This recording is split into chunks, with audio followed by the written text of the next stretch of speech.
Gəlin bu sualların izahına baxaq. 9-cu sualdan başlayaq. Deyir, bu çox şagirdin qatdığı sual deyə qarışdırdıq. Ona görə saldım. Burada cavab B götürürlər, ancaq deyil. A ədədi B-dən 20% az olarsa, B ədədi A-dan neçə faiz çox olar?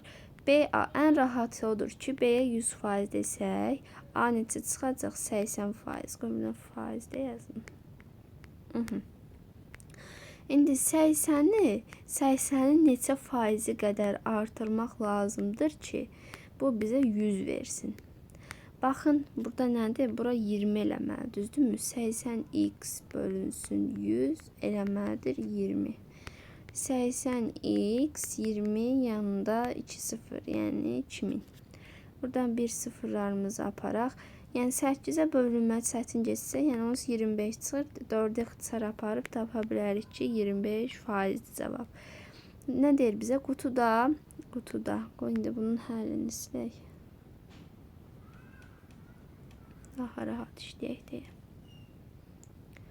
Aha. Baxaq növbəti suala, 10-cu suala. Deyir ki, qutuda mavi, belə göstərim. Mavi, yaşıl və qırmızı rəngli kürəciklər var. Neçə ölçülü vərəq var. Üzr istəyirəm. Geri qaytarmadan çıxarılan vərəqlər yuxarıdan aşağıya düzüldükdə Azərbaycan bayrağı təsvirinin forması alınması. Azərbaycan bayrağı necədir? Əvvəl son deyək. Mavi, qırmızı və yaşıl. Bu formanın alınması ehtimalını bizdən soruşur.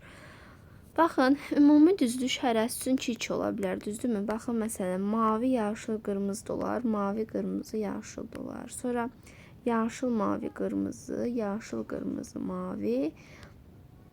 Sonra necə oldu? Mavi, yaşıl, qırmızı, mavini yazdıq. Qırmızı, yaşıl, mavi, qırmızı, mavi, yaşıl. Yəni ümumi göstərmək üçün dedim, ümumi neçə hal var?